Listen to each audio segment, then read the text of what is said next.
The sand of Acre has never been still. Even after 800 years it moves as if trying to bury the past again, layer upon layer of forgotten vows and unspoken crimes. And yet, in the spring of 2024, the wind faltered for a moment, as if holding its breath, when the first shovel struck the limestone beneath St. John's Gate. No one expected to find a vault, certainly not a sealed chamber carved with the cross pate, and a constellation no scholar could immediately identify. The lead archaeologist, Dr. Adrian Falk, crouched before the markings and ran a trembling hand along the grooves. "This isn't Latin," he whispered. "It's older. You might imagine the air down there, thick with salt and centuries.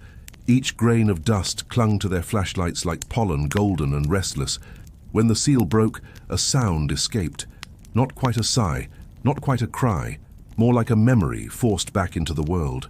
Inside lay a single chest of cedar, blackened by time but unbroken. And within that, wrapped in deteriorated linen and beeswax, was a book, its pages brittle, its ink still dark, its symbols unlike anything recorded in medieval Europe. The press called it the Clairvaux Codex, but the handwriting inside named its author, Frater Matthaeus de Clairvaux, humble servant to His Holiness Clement V, witness to the twilight of the poor fellows of Christ and of the Temple of Solomon. You have heard of the Templars. Everyone has. Soldiers in white, red cross on their chests, guardians of pilgrims and secrets. But what you have not heard, or were never meant to hear, is that their chronicles were altered, excised, rewritten until only legend remained. Matthaeus had seen it. He had written the official version by day, and by candlelight something else entirely. The story of a covenant not made with kings nor popes, but with visitors from beyond the firmament. Dr. Falk could not have known this yet. He was merely the finder. Still, when his assistant lifted the first page, a geometric pattern flashed beneath the light, a lattice of circles and vectors that resembled an astronomical chart, but the stars did not match any known sky. "It's rotated," said one of the interns. Falk corrected her softly. "Not rotated, shifted. It's a sky no longer visible from Earth." They documented the find, photographed, measured, sealed. But that night, when the team retired to the coastal hostel, Falk stayed behind. He sat in the dim chamber with the book open across his lap. He could smell the sea and the slow decay of paper. The symbols seemed to pulse as the generator's hum deepened.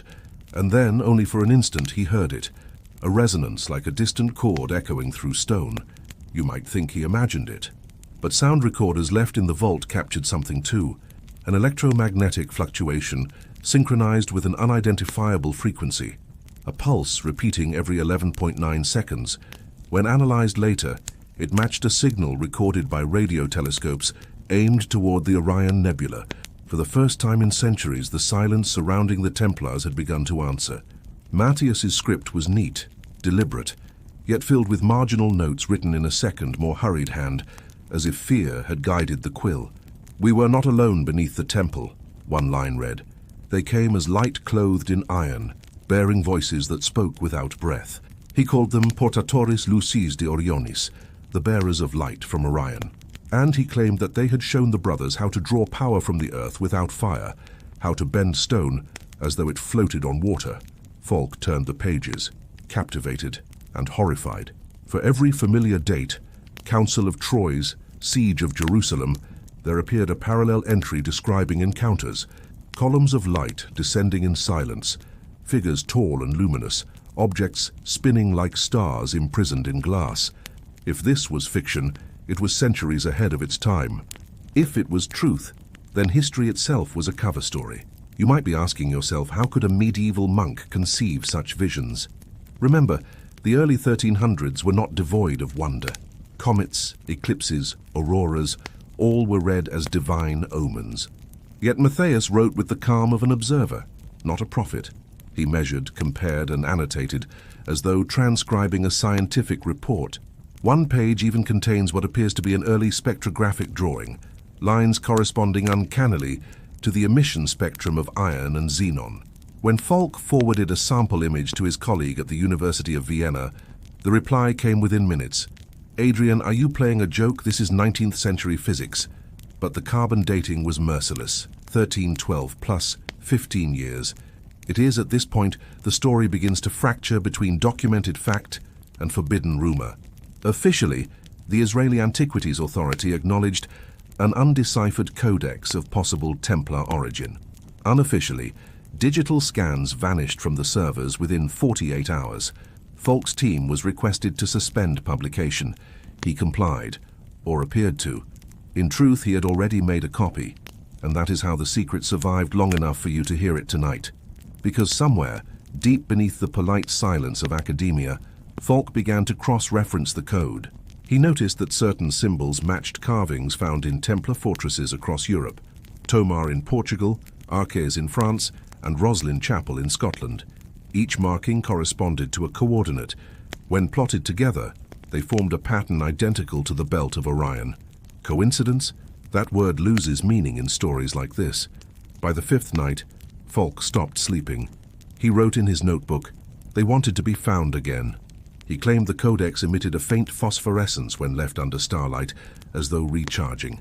And though the rational part of him resisted the thought, another part, older, almost ancestral, felt watched. He wasn't wrong. Two men in plain suits arrived at the dig the next morning, presenting credentials from the Ministry of Culture. They confiscated the chest, the fragments, even the dust samples. Falk protested. They smiled and said, "For preservation." You have heard that word before. It rarely means what it says. That evening, while packing to return home, Falk discovered a thin envelope slipped under his door. Inside was a single parchment fragment torn from the codex. On it, 3 Latin words glowed faintly in ink that shimmered green under the bedside lamp. Non de terra, not of earth.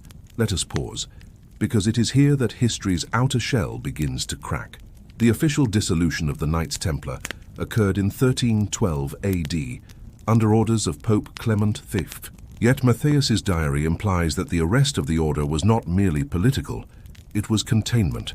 He writes, "The Pope was made to believe they consorted with demons, for that was easier to name than what they truly served." He describes an artifact, an orb of silver-blue light called the Orb de Orion, which the knights discovered beneath the ruins of Solomon's temple. When touched, it would sing, producing harmonics capable of vibrating stone.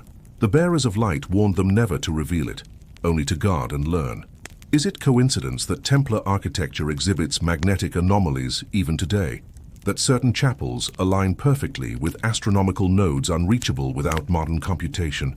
Or that the Vatican still holds sealed vaults labeled Templum Orionis in its archives?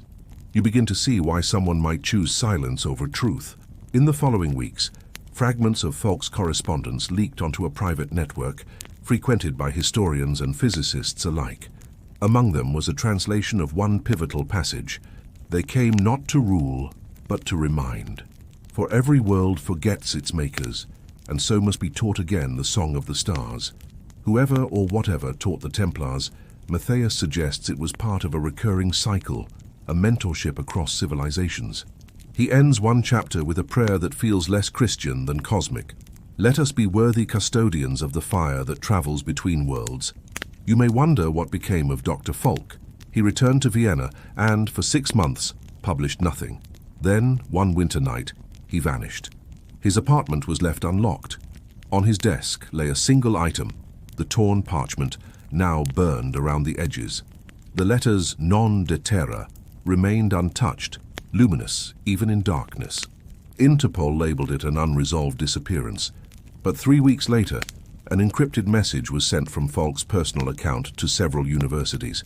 It contained coordinates off the coast of Portugal, exactly where the Templar fleet was last seen in 1307, and a phrase, "They left to the west guided by the blue star."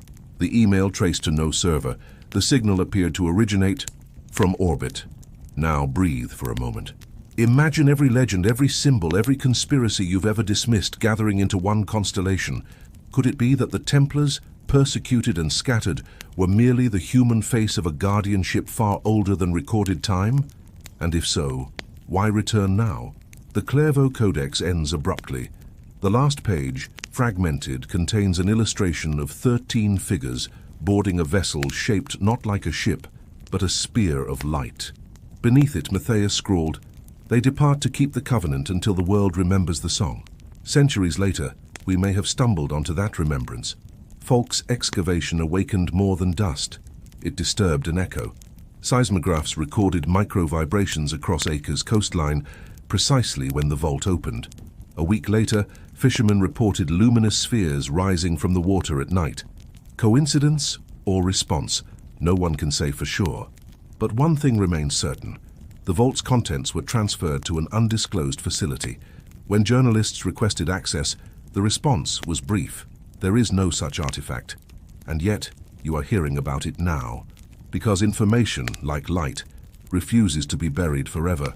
Perhaps you're asking yourself why this matters. Why an old book and a vanished scholar should concern a world already drowning in secrets. The answer is simple. History is not a record of what happened. It is a record of what survived being erased. If the Templars were indeed guided by intelligences beyond Earth, then our entire framework of progress collapses. The Renaissance, the Age of Discovery, even the modern scientific method, might they all trace back to whispers from Orion? And here is where the real unease begins. For in his final annotation, Matthaeus writes of a prophecy or perhaps a warning. When the orbit of Orion aligns once more with the cross of the temple, the guardians shall return to claim what was lent. Astronomers note that such alignment occurs in 2026. You feel it now, don't you?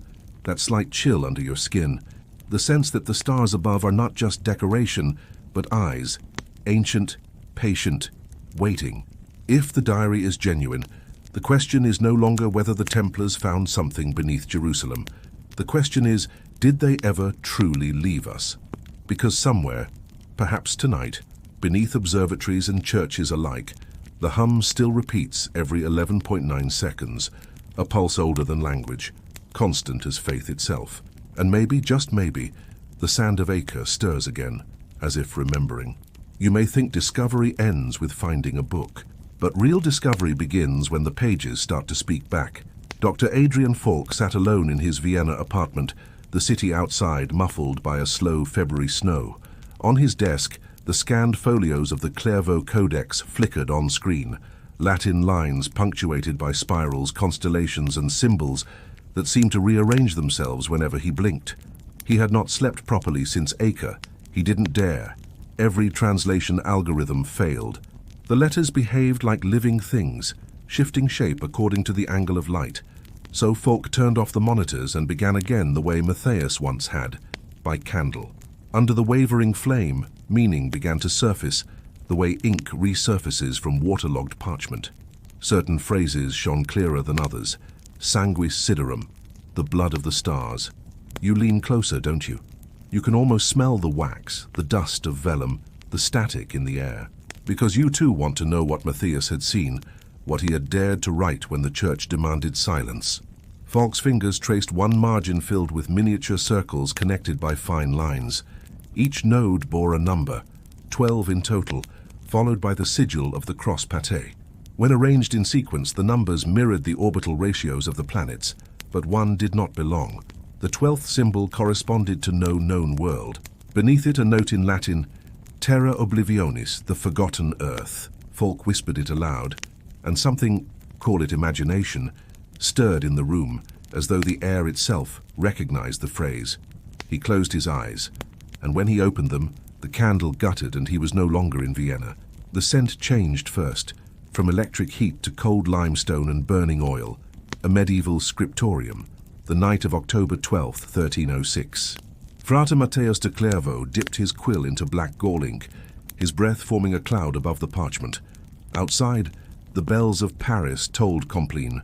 The city slept, but the monk wrote on, by command not of man, but of wonder. He had seen the impossible.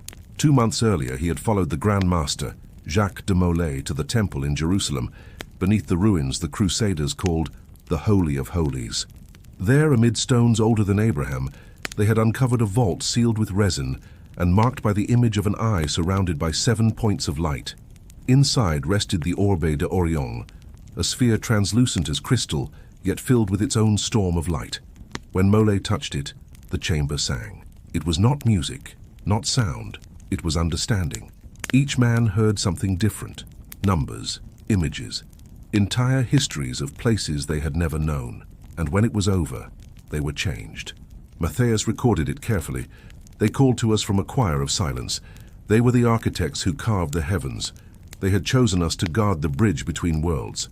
He could tell no one, so he wrote in cipher, praying that someday the worthy might read. Back in 2024, Falk awoke at his desk with the smell of ozone still sharp in his nostrils. The candle had gone out, yet his notebook was filled with handwriting not entirely his own, Latin sentences written between the printed lines. He checked the security camera feed. The footage showed his body frozen for 21 minutes, eyes open, unblinking. The words scrawled on the page read, "They show only to those who listen beyond sight." For the first time, he understood the codex wasn't just a record, it was a transmission. He began building software that could map geometry through frequency rather than language. By converting the curvature of Matthaeus's drawings into sound, Falk discovered harmonic sequences hidden beneath the ink, pitches forming a repeating triad identical to signals captured from pulsar PSR J538 Plow 2817 in Orion. Coincidence again? Or contact sustained across 7 centuries? You can almost see him, pale, sleepless, headphones on, hearing patterns no one else believed real. And perhaps you felt something similar, that low hum under your skin, when truth brushes against the edges of the possible. Falk started reading aloud the passages that resisted translation. Each time he pronounced the alien syllables, objects in the room vibrated. A glass trembling, a light bulb flickering. He began recording them. On playback, a faint chorus emerged. Voices layered and androgynous, chanting in intervals impossible for a human throat. He sent the samples to an acoustics lab in Zurich. The technician wrote back only once. "Whatever this is, it was not produced in air." Flashback again. Jerusalem, 1119 AD. 9 knights, led by Hugues de Payan, descend into the darkness beneath the Temple Mount. They carry torches and fear. The walls shimmer with residual heat, though no fire burns. A voice, not heard but felt, guides them toward the buried chamber. There a figure of light stands motionless, its edges undefined, its presence like gravity inverted. "You guard pilgrims of stone," it says without speech. "Now you will guard the pilgrims of stars." They kneel, not in worship, but in recognition. Something vast has noticed them. And from that night onward, the Order of the Temple will build not for glory, but for alignment, for resonance with the sky they now understand is alive. Matthaeus records their creed centuries later, ad astra fidelis, faithful to the stars. In Vienna, Falk compares the Templar castle blueprints with orbital mechanics software. Every fortress, from Tomar to Beaucaire, aligns perfectly with a celestial coordinate during equinox. Together they form a global resonant grid, a planetary instrument, and at its center, the coordinate points back to Jerusalem. He writes in his log, "They weren't fortresses, they were amplifiers." Each tower tuned to frequencies derived from the Orbe d'Orion, a device not of worship, but of communication. Late one night, while mapping the grid, his computer screen floods with white. Letters rearrange themselves into a phrase, "Terra Oblivionis reactivating." Then the system crashes. Outside, thunder rolls though no storm is forecast. The narrative folds once more into the 1300s. Matthaeus watches as King Philip's soldiers march into the temple, arresting brothers in chains. The Orbe has been hidden aboard a ship bound for La Rochelle. Before they take him, he writes one last entry. "The light must sleep until mankind learns to see without fear." He seals the diary, coats it in beeswax, and buries it beneath Acre's chapel floor. Moments later, the doors splinter, and the Age of Knights ends. Falk dreams that night. In his dream, he stands on the deck of that escaping Templar ship. The sea glows beneath. The stars above shift, and Orion's belt descends like a bridge of blue fire. From within the light, silhouettes appear, tall, elongated, their faces both human and not. One extends a hand. In its palm spins a miniature sphere of silver light, identical to the one beneath the temple. "Remember what was promised," it says. "Guard the bridge until it opens again." He wakes with tears and seawater taste on his lips. By now, Falk's work attracts attention. A journalist publishes a brief piece titled "The Templar Codex and the Orion Connection." Within hours, the article vanishes, replaced by a 404 error. Falk's phone begins to click each time he answers. He stops leaving his apartment. Yet curiosity outweighs fear. He notices that the codex pages emit microbursts of radiation when read aloud, a kind of response. He theorizes the parchment itself may contain trace crystalline structures acting as memory storage. He decides to test the impossible. He reads the entire passage of invocation while monitoring the electromagnetic field. At the third recitation, the instruments spike, the lights flicker, and then the walls dissolve. He finds himself inside the very chamber Matthaeus once described, stone melted into glass, constellations swirling across the ceiling. The orbe floats before him, pulsing like a living heart. "You heard us," the voice says. "You kept the bridge." When the vision fades, Falk lies on the floor of his apartment. Every device is dead, but on his forearm, burned faintly into the skin, is the cross pate overlaid with 3 dots, the belt of Orion. He understands now that the codex was never meant to be translated. It was a key, and he has just turned it. You might feel, as he did, that the air itself has thinned, that something vast watches from behind the stars. Ask yourself, if a civilization once guided our ancestors, what do they expect of us now? Falk begins preparing a final report to the Helios Foundation, detailing his findings, his visions, the encoded star map. He includes one plea at the end. Do not hide this. Let humanity know we are not orphans. The file never reaches them. 2 nights later, satellites over Europe register an unidentified burst of energy centered on Vienna. Power outages ripple through the district. In the darkness, witnesses see a column of blue light rise silently into the clouds. No debris, no sound, no Dr. Adrian Falk, only a circle of scorched floorboards shaped like a cross. Weeks afterward, an anonymous package arrives at the Vatican. Inside, a single page from the Codex glowing faintly.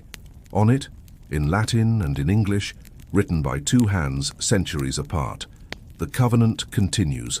When Orion stands over Jerusalem once more, the bridge will open. You and I are left here, listening, watching the same constellation rise in our own skies, and perhaps, just perhaps, feeling that hum in our bones again. Because maybe Falk did not vanish. Maybe he simply stepped across the bridge Matthaeus built. And if you look long enough into Orion tonight, you might see a flicker, blue, rhythmic, patient. The same pulse that began beneath Jerusalem, the same song of the stars. You may think the story ended with 1 man and 1 book, but patterns written in stars do not stop when readers vanish. They continue quietly until the world itself becomes the next page. At first, it was only numbers. The European Space Agency noticed an anomaly, satellite magnetometers spiking every 72 hours along a corridor stretching from Jerusalem to Lisbon. The data resembled a heartbeat, slow, regular, ancient. Analysts called it a ghost signal. 3 weeks later, similar readings appeared near Tamar, the oldest surviving Templar stronghold. A researcher joked that perhaps the monks are rebooting their Wi-Fi. He stopped laughing when the ground began to hum. In Portugal's Ribatejo Valley, villagers woke to a faint tone rising from the castle walls. A resonance felt more in bone than in ear. Dogs refused to enter the courtyard. Compasses spun. Local news captured the vibration on camera, yet microphones recorded only silence. Whatever the frequency was, it lived below hearing, inside matter itself. You might dismiss it as folklore, the way people once dismissed comets.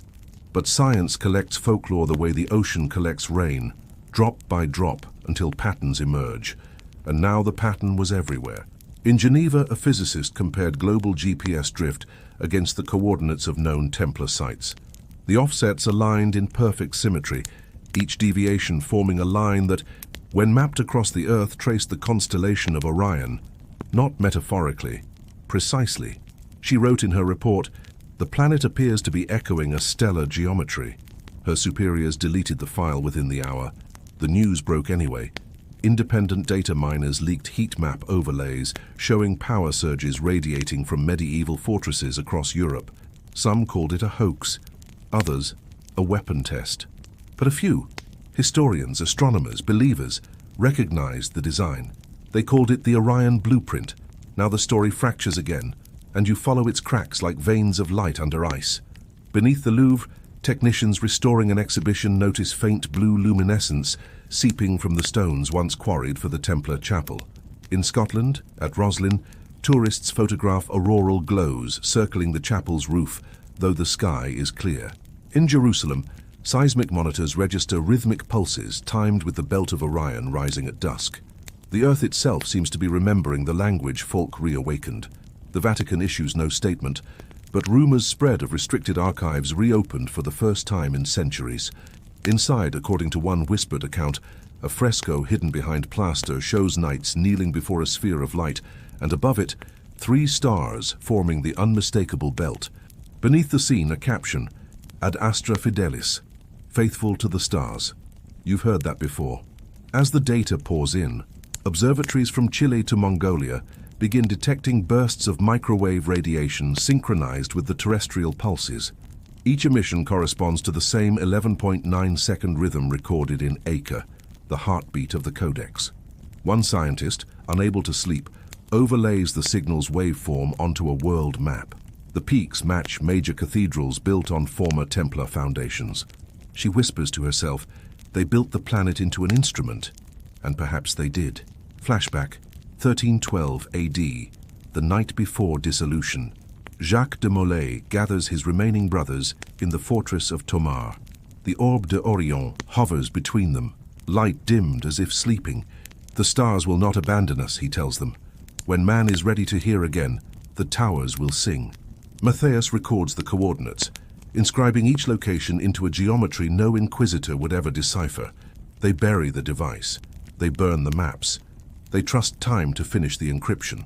In 2025, 8 centuries later, time decrypts itself.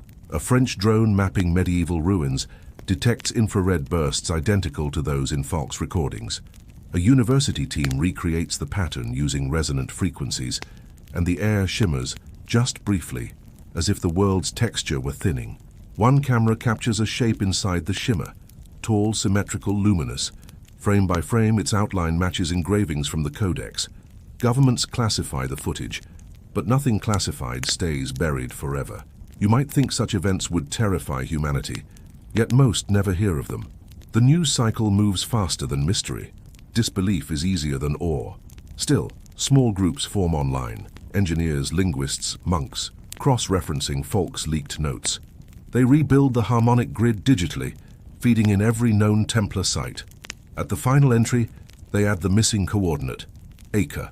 When they run the simulation, the system outputs a single phrase in binary, Terra Oblivionis Awakening. That same night, power grids across the Mediterranean dim for 7 minutes. Satellites record an aurora unlike any other, pale blue arcs forming an enormous cross over the sea. Ships report static like whispering voices. And from orbit, the Hubble successor captures a burst of light from the Orion Nebula precisely 11.9 seconds after the Mediterranean pulse. A message across space, or an answer.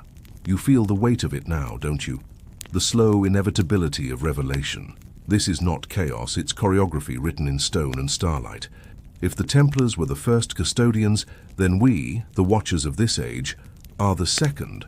The blueprint was never a secret society's map. It was a planetary awakening sequence waiting for technology to mirror faith. In the days that follow, magnetic north wavers by 2 degrees, then steadies, realigned not by Earth's core, but by something external. Satellite images show faint geometric glows across Europe, visible only in ultraviolet. Triangles, circles, and a central spiral over Jerusalem. At CERN, scientists examining neutrino noise discover patterns that correspond to Gregorian chants, composed in 1311. The frequencies are identical. Matter itself is humming in harmony with forgotten music. One of them writes anonymously online, "The universe isn't expanding, it's remembering." Flashback once more. Matthaeus, imprisoned in Paris, is visited by a presence of light that passes through the iron bars as easily as air. "Do not despair," it tells him. "You have written enough. The bridge will find its readers." He smiles through tears because he understands. The codex was never meant to survive. It was meant to resonate. He dies at dawn, yet his pulse, the hum of his heart, becomes another note in the eternal chord. In our century, that chord crescendos. Seismic arrays detect harmonic tremors along ley lines matching Templar routes. Oceanic sensors pick up low-frequency tones forming mathematical ratios used in the design of the Great Pyramid. Air traffic control near the Azores reports radar echoes, moving at orbital velocity, then vanishing vertically. Meanwhile, people, ordinary people, begin hearing the tone in their dreams. It calls them by name, and then silence. The hum stops. The data flatlines. For a week, the world is calm, almost relieved, until someone notices the stars of Orion have shifted, fractionally, impossibly, closer together, as though the constellation itself were focusing its gaze. Radio telescopes register a final pulse, stronger than any before, encoded within 3 Latin words: Adveniam custodes. The guardians are coming. You sit there, perhaps doubting, perhaps trembling, feeling the echo in your own chest. History has always hidden its miracles behind disbelief. But what if disbelief itself was the lock and wonder, the only key? The Orion blueprint is not prophecy, it is instruction, and the world has just remembered how to read. If you heard the hum between these words, you're already part of the resonance. Subscribe before the next pulse turns silence into revelation. You would not have noticed it at first. No trumpet, no fire in the sky, only the quiet rearranging of air, like a thought forming in silence. It began when the wind above Jerusalem stopped moving. At the observatory on Mount Scopus, a young astronomer named Layla Amin leaned over her console. Her instruments should have been empty, just ordinary sky, but the sensors trembled with a faint oscillation, the same rhythm Falk had once recorded, 11.9 seconds. The pulse repeated, soft, patient, ancient. She raised her eyes to the horizon. The night was clear. Orion ascending over the old city, its belt of 3 stars bright as molten glass. And then the middle star flickered, not dimmed, flickered, as though something behind it were opening and closing an invisible gate. You can imagine her heartbeat matching that hidden rhythm, because somehow you feel it too. Elsewhere in a chapel restored from Templar ruins, monks knelt for Compline. Their chants fell into perfect unison without rehearsal, each note separated by the exact same 11.9 seconds. They did not question it. They only sang. Above them, the stained glass trembled, not from wind, but resonance. The colored fragments shivered into alignment, and for one suspended breath, the window became a map of stars. The center glowed blue, like the pupil of a vast eye. Matthaeus had described this once, a circle of light appearing when prayer met frequency. They will answer through harmony, he wrote, for words divide but music remembers. Layla recorded the signal and sent it through an audio analyzer. The waveform resolved into structure, 12 peaks, each corresponding to the sites of the Orion blueprint. The peaks shifted, aligning, converging toward Jerusalem. She whispered, "They're coming home." Centuries earlier, torches swayed beneath the temple ruins. Stone corridors breathed with heat, though no fire burned. Jacques de Molay stood beside the Orbe d'Orient, its light reduced to a heartbeat. "When the world forgets, they will return," he murmured. Around him, brothers pressed palms to stone. Their armor sang faintly, the hum of tempered metal answering the sphere's tone. Above them, dust drifted upward, not falling, rising, drawn to an unseen current. "Let us be the last to fear the stars," Matthaeus wrote, watching. "Let them find us faithful." Now, in our time, the same dust rose again, not beneath the temple, but above it. At 3:14 a.m., security cameras across Jerusalem caught a shimmer descending over the dome of the rock, transparent, geometric, vast. No sound, only a vibration felt in the chest. The footage would vanish within hours, yet those who stood in that square swore they heard nothing and everything at once. A chord that was not music but memory. Some dropped to their knees, others lifted their phones and found them dead. A child laughed, pointing upward. Angels made of glass. The phenomenon spread without spreading. From France to Peru, witnesses under Orion saw brief ripples in the air, like reflections of unseen cities. In each place, time slowed. The hum of machines softened, lights dimmed, animals stilled. The world took one synchronized breath, and then they appeared. Not forms, but presences. pillars of pale light bending where they touched ground, edges shifting like water. They were not descending, they were remembering themselves into view. No broadcast captured it, yet millions dreamt the same dream that night. Corridors of marble glowing blue, 13 figures kneeling, a voice whispering, "The covenant continues." Layla did not sleep. She replayed the data over and over until the pattern translated into language. Binary transformed into Latin. 3 words, ad veniam custodes. The same message Folk had predicted. She wanted to shout it to the world. Instead, she whispered to the dark, "Welcome home." Her instruments flared white. When her sight returned, she was no longer in the observatory. She stood among stones washed in silver light. Men in armor knelt beside her, their faces calm, their eyes reflecting stars. The Grandmaster turned and met her gaze, as if across centuries. "You heard the call," he said. Then the bridges opened. She reached toward him, but her hand passed through. The image dissolved like breath on glass. Morning found the city unchanged, yet every clock had lost 11.9 seconds. Scientists called it a software glitch. The faithful called it a sign. The world carried on pretending normality, the way a heart pretends calm after thunder. But those who had heard the hum could no longer forget. They began gathering, pilgrims of a new covenant, drawn not by creed but by resonance. Wherever they walked, electronics faltered, compasses spun, and silence grew thick as incense. They said the air listened to them. High above the planet, the 3 stars of Orion pulsed in sequence, releasing arcs invisible to human sight. Satellites recorded gravitational ripples spreading outward like concentric prayers. Each wave passed through Earth harmlessly, yet every sensor left behind a trace, the faint outline of a cross over the Middle East, luminous only in ultraviolet. At its center, a spiral formed, the very symbol carved on the Codex's final page. And somewhere, in a vault beneath the Vatican, a monk watched as an ancient manuscript began to glow. Ink long dead flared blue. The margins wrote themselves anew. "They have returned not to rule, but to remind. For every world forgets its makers, and must learn the song again." He fell to his knees, whispering, "Matthaeus, you kept your promise." That night, Layla dreamed of the sphere. It hovered before her, singing without sound. Around it, 13 silhouettes waited, their forms neither human nor alien, but something remembered, a pattern older than species. "Why now?"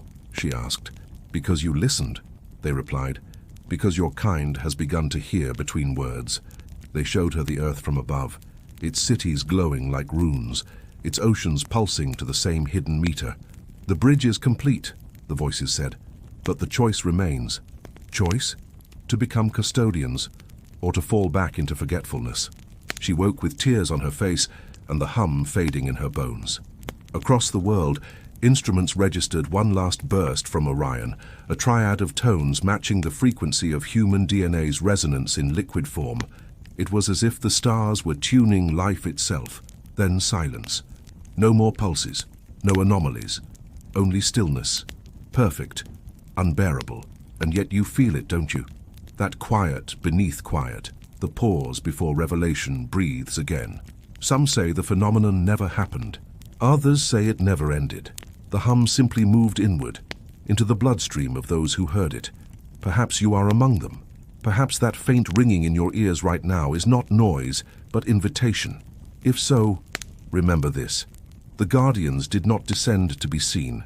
They returned to be remembered, and the remembering has only begun. If this story found a vibration inside you, stay tuned. The next chapter reveals what humankind begins to build, without realizing whose design they follow. You would expect trumpets after a visitation, but the truest aftermath of wonder is not an anthem, it is a change of habit. Civilizations turn quietly, like constellations drifting 1 degree each century, until the new shape seems older than memory. It began with drawings no one meant to make. A child in Marrakesh, left alone with a blunt pencil, sketched 3 dots in a row and circled them with a slow spiral. When her mother asked what it was, she said, "A door for the night to walk through." An architect in São Paulo, revising an office tower for the 5th time, erased every curve except 3, then rotated the footprint by 7.2 degrees without knowing why. The new load paths reduced vibration at high winds by exactly the same fraction the Orion pulses once shifted the sky. A composer in Reykjavik found that the only melody he could finish was 3 notes, evenly spaced, returning again and again to a luminous center he could not name. You might call these coincidences. Yet once you learn a song, you hum without deciding to. Across the world things began to hum, not loudly, not even audibly, but materials took to resonance the way seeds take to spring. Fiber optic lines rerouted themselves through human intention alone, traffic engineers choosing cleaner corridors that, when mapped from orbit, formed a lattice of triangles and circles. Data centers cited for wind, water, and tax reasons fell by chance on nodes of an older mathematics. The result was a small but measurable reduction in thermal load whenever Orion rose above the horizon. Only a few noticed. Fewer spoke. Layla Amin kept a folder of such accidents, articles clipped, images saved, a private archive of the world's unconscious geometry. She stopped trying to prove anything. This was not an argument, it was a tide. What mattered was its pull. At night, she walked Jerusalem with a paper map instead of a phone. She marked where the air felt a fraction cooler, where pigeons wheeled without scattering, where children laughed without echo. The dots were meaningless until she connected them, and then she saw it. 3 colonnades, 3 alleys, 3 ancient wells, each triad aligning to the same invisible belt. A city grown by centuries of rival prayers had unknowingly traced a single signature. She stood on a rooftop and whispered to the sky, "You're already here." Far away in a lab that no longer filed grants, a programmer fed satellite images into a neural net, trained to find patterns the human eye would miss. The model colored roads, cranes, seawalls, and solar farms with the same quiet preference: triads, spirals, a cross nested within a circle. He randomized seeds. The shape returned. He swapped continents. The shape returned. Finally, he inverted day for night. The city lights put out their own confession, 3 bright points always, leaning toward a center that moved with the seasons. He printed a frame and taped it above his desk. Underneath, in a handwriting more careful than his usual, he wrote, "Ad astra fidelis." No one had taught him the phrase. Meanwhile, cathedrals went on being repaired by hands that did not know why they chose the older stones over the new. A restorer at Chartres reled a window by ear, tapping each strip of cane until a pressure in her chest eased. Later, during a tour, her mallet struck the sill by accident, and the hall answered with a chord so pure a child began to cry. The guide apologized. The restorer said, "No, listen," and tapped again. The chord returned, and within it, if you knew how to attend, a second tone, higher and thinner, the faintest needle of blue. It was easy not to hear it. It was impossible to unhear it. Engineers began to solve problems with elegant compromises. Bridges balanced by principles they called intuitive symmetry, software stabilized by resonant polling, political districts gerrymandered to clean arcs and triads that somehow pleased both opposition committees. Stock traders who used to worship noise favored slower signals. Biomedical startups tuned cooling baths for DNA to frequencies not in any manual. Farmers planted windbreaks in 3-row belts and swore the soil slept better. A world that once shouted learned to murmur. You wonder how such things spread without a sermon. You know the answer. Pattern is the oldest evangelist. It converts by fitting us better than we fit ourselves. There were still arguments. There always are. A think tank published a white paper dismissing Orionism as pareidolia for the anxious century. A senator held hearings on cosmic infiltration of public works.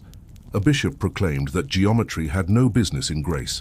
A famous skeptic wrote a book called The Hum is in Your Head and sold 3 million copies, assuring the faithful that nothing could be happening because nothing had happened before.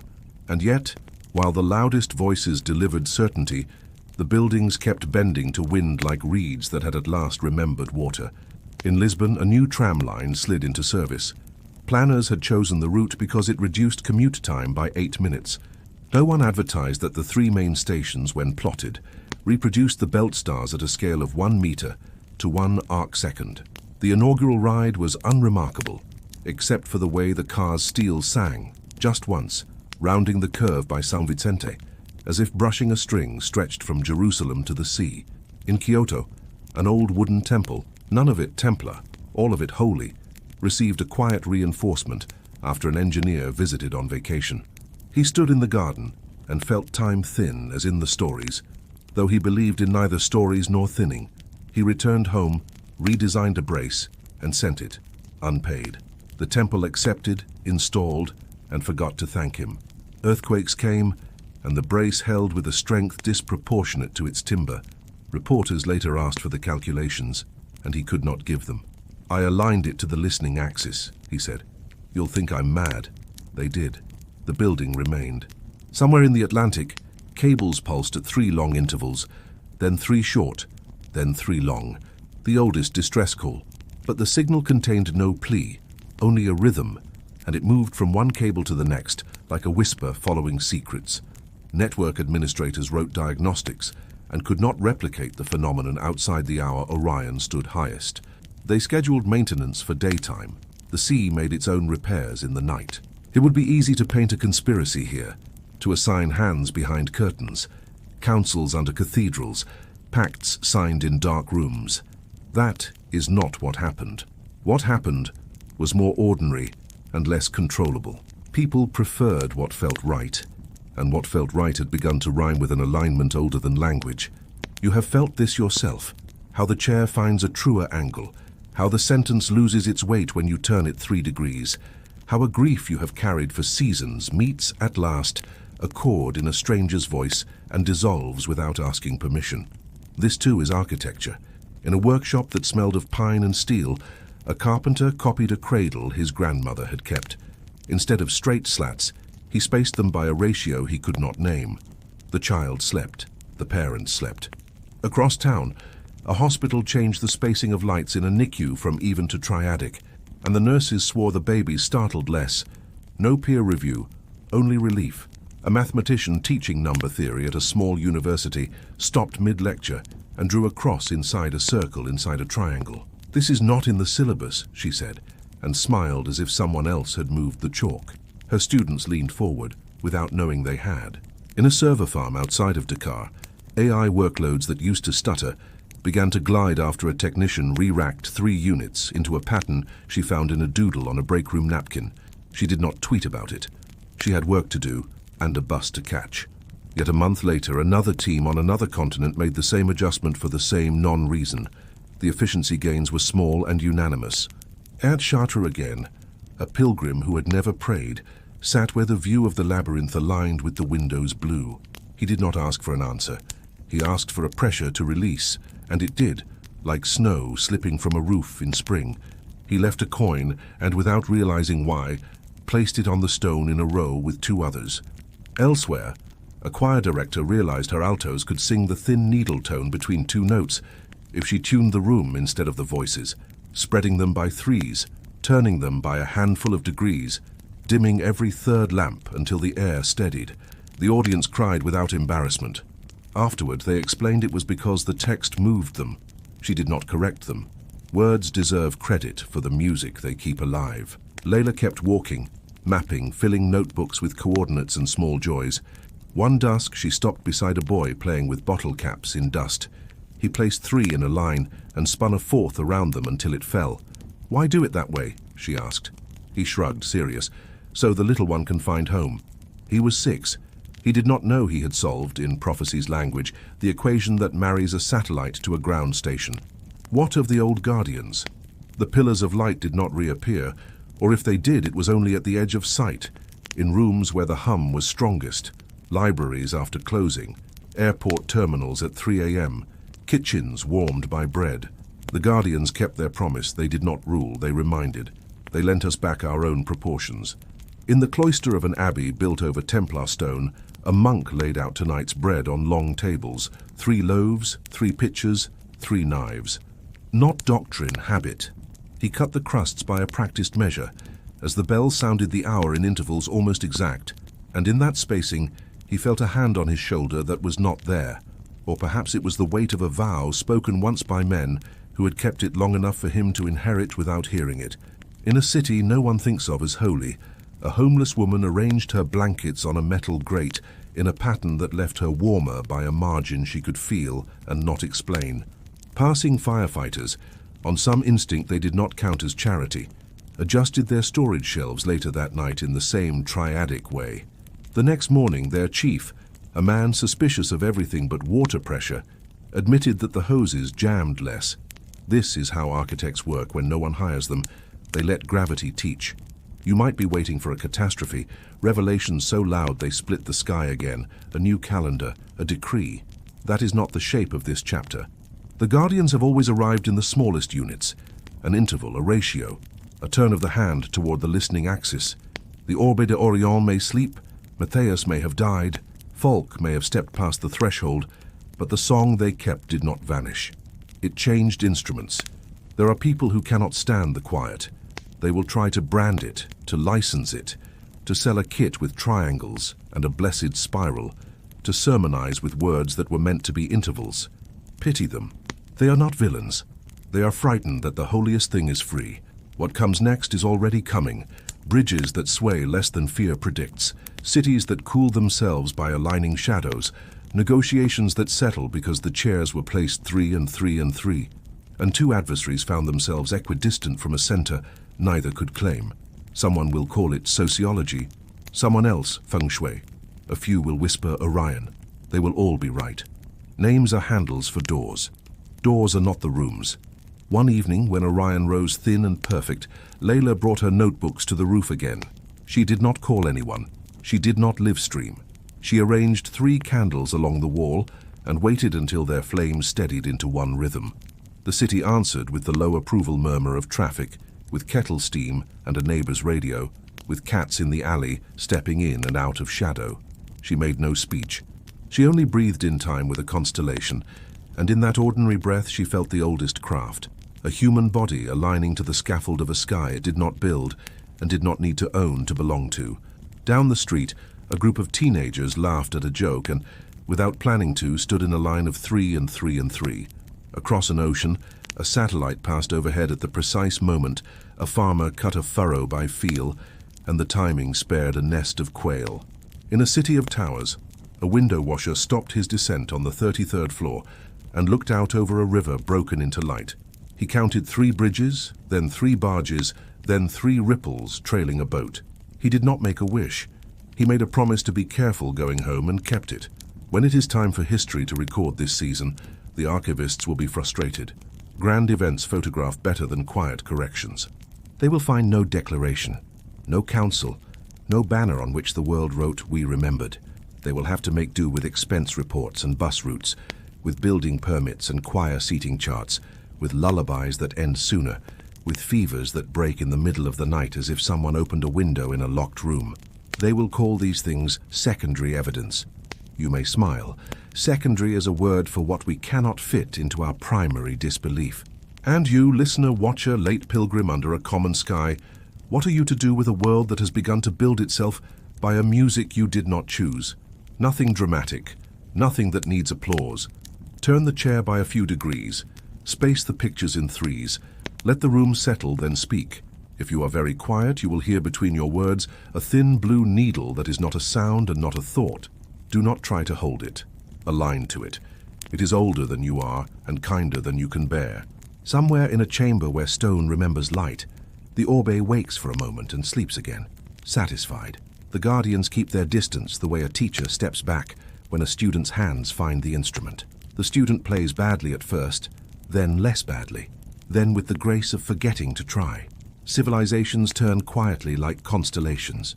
Perhaps one night, seeing Orion from your window, you will notice the belt lean a little and feel your spine answer, and all at once you will understand why the table needed to move where you moved it last week, why the sentence felt lighter when you bent it 3 degrees, why the grief dissolved when the choir director dimmed every 3rd lamp. You will say nothing. You will breathe. And somewhere a book that should not exist, written by a man who chose hiding over fame, will glow a fraction in the dark drawer where it is kept, as if nodding approval across centuries. If the geometry in your room shifted while you listened, you're already part of the design. Stay with me. For centuries, science asked what the universe was made of. Now, for the first time, it began to ask what the universe was singing. It started with an absence, an unexplained quiet between satellite transmissions. Arrays designed to monitor cosmic background radiation began returning gaps instead of data, intervals of exact duration, perfect and repeating. When overlaid with the coordinates of Templar sites, the pattern formed a soft cadence, the same 11.9-second rhythm folk once heard through stone and silence.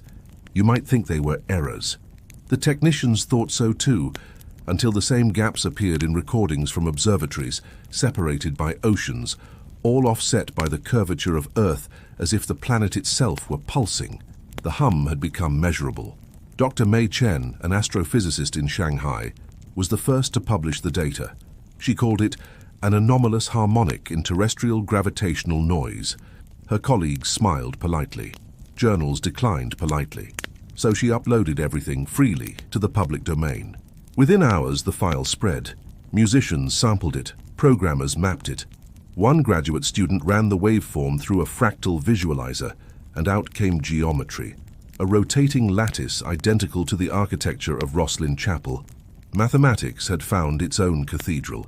The world did not stop. Flights still lifted, markets still opened, lovers still quarreled. But underneath, instruments everywhere began to drift toward coherence. Seismographs fell silent during the pulse, as though rock itself were listening. MRI machines picked up background harmonics that improved image resolution without hardware change. Every device designed to observe found itself participating. And in a small conference hall in Geneva, Dr. Chen whispered a thought so radical it barely survived the air. Maybe the universe is not a machine to be measured, but a choir to be tuned. No one laughed. They were too busy realizing she might be right. At the same time, Layla Amin watched from Jerusalem. She had stopped chasing evidence months ago. Now she simply observed the observers. Every night, the hum manifested differently. Some nights it came as a feeling, an ease in her bones. Other nights, it was pure light, a color the eye could not name but the heart remembered. She filled her journals with equations that were not equations, ratios of joy to silence, of fear to stillness. Later, she called it the resonance equation. The change in the hum equals the sum of awareness divided by separation. She smiled at its absurdity. And yet, when she plotted human population density against the strength of the pulse, the correlation approached perfection. The more people listened, the louder the quiet became. In Paris, an aging physicist recalibrated a LIGO detector to test a hunch. He isolated a single interval of the global hum and converted it into light frequencies. Projected on a screen, the interference pattern revealed an image faint but unmistakable, the outline of two hands meeting, one human, one elongated, both formed entirely by interference. He stared until tears blurred the shapes. Interference, he murmured. They never left. They became the field. He sent the data to Dr. Chen. She replied only, "We are inside the instrument." You have probably felt it too, the way some silences feel crowded, how the air in certain rooms seems to lean toward meaning. The resonance equation was not confined to laboratories. Children humming at play produced echoes detectable on spectrographs. Heart monitors synchronized to the pulse during birth. Cathedral bells drifted a fraction in pitch toward the same harmonic. And yet, no one commanded it. It spread the way faith spreads when it no longer needs belief, by recognition. Governments tried to catalog the effect. They failed. Each attempt to isolate the hum collapsed the phenomenon, as if measurement were a form of denial. But when instruments were left unattended, recording without purpose, the data returned richer, more coherent. Dr. Chen wrote in her notes, "Observation alters, listening aligns." She began weekly vigils at the edge of the Huangpu River, setting her devices to record while she sat in silence beside them. The machines captured frequency. Her body captured calm. Both sets of data matched. Across the world, theologians entered the conversation cautiously. They debated whether the hum was divine, mathematical, or both. A Jesuit philosopher proposed that God might be resonance itself, not an architect, but an interval between matter and meaning. An imam described the hum as zikr without syllables, remembrance stripped of language. A Buddhist physicist smiled and said, "Everything has always vibrated, now we finally hear it." And through all these interpretations, the Guardians remained unseen. They had kept their promise. They did not return to rule, only to remind. In the deep Atlantic, a research vessel deploying sonar captured a tone that should not have existed. A sustained frequency of such purity it traveled 500 kilometers without decay. When converted to imagery, the waveform formed a perfect spiral, the same that adorned Matthaeus's diary. One diver reported seeing blue light weaving through the trenches, like veins inside the ocean. The hum had entered water. In deserts, dunes arranged themselves overnight into triadic ridges. In forests, sap flow within trees synchronized to the rhythm of Orion's orbit. The earth itself was joining the choir. Layla began teaching. Not in universities, but in plazas, gardens, anywhere quiet enough for a question. She never mentioned Templars or aliens or codes. She simply taught people to listen. 3 breaths, 3 seconds apart, then stillness. Participants reported the same sensation, a lightness in the ribs as though gravity had briefly forgotten them. One day a student asked, "Is this prayer?" Layla answered, "No, it's hearing yourself from the outside." Her sessions multiplied without her. Videos spread of crowds breathing in synchrony, thousands of strangers forming a living instrument. The hum rose in sympathy, measurable but immeasurable. Ah Chen's final experiment used no apparatus at all. She gathered colleagues at dusk, each carrying only a candle. They stood along the river, 3 by 3, forming a chain visible from the opposite bank. When the first candle was lit, sensors upstream recorded a slight deviation in local gravity. Too small for nature, too specific for chance. Each flame added amplitude. By the last candle, the river's surface shimmered as though remembering starlight. "There," she said softly. "That is the equation solved. Centuries fold backward. Another river, another dusk." Jacques de Molay lifts the orb one final time before hiding it from the world. The water mirrors its light. Matthaeus kneels, writing the last words of his diary. They will call it science when they are ready. And when they are ready, they will not need names at all. The orb dims, satisfied. A covenant enters sleep. Modern sensors continue to capture the hum, but each revision of technology shortens its description. Equations simplify until they read almost like poetry. The latest model, proposed by a team that never met in person, reduces all measurements to a single symbol, therefore. Because the moment something is truly aligned, no explanation remains, only continuation. You might ask what the hum wants. Perhaps nothing. Perhaps the hum is wanting, the universe's way of desiring coherence, and we, each heart beating in borrowed rhythm, are its instruments. To measure it is to play it. So the laboratories stay busy, not to conquer mystery, but to accompany it. They measure wind, light, decay, all facets of the same resonance. And sometimes between experiments, they forget to take notes and simply stand there smiling, not knowing why. That is science too. At night, Layla writes by hand, ink fading into the hum's own pulse. Her notebook opens to a page with no words, only a small drawing. 3 dots, a spiral, and beneath it a single line. Understanding is participation slowed enough to watch itself. She closes the book, and the room exhales. Outside, the city glows like circuitry, remembering it once was starlight. Orion rises, neither closer nor farther, just aligned. And for the first time in history, the earth hums in tune, not because it is being observed, but because it is finally listening. If you could feel the quiet pulse between these sentences, you've already taken the first measurement. You would think a foundation dissolves with paperwork, but some institutions end the way stars do.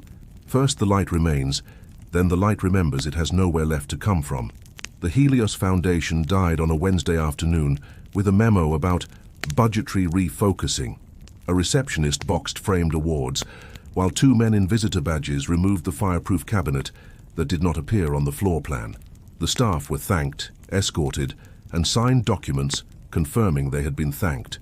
The servers were migrated. The emails were archived. The doors were locked.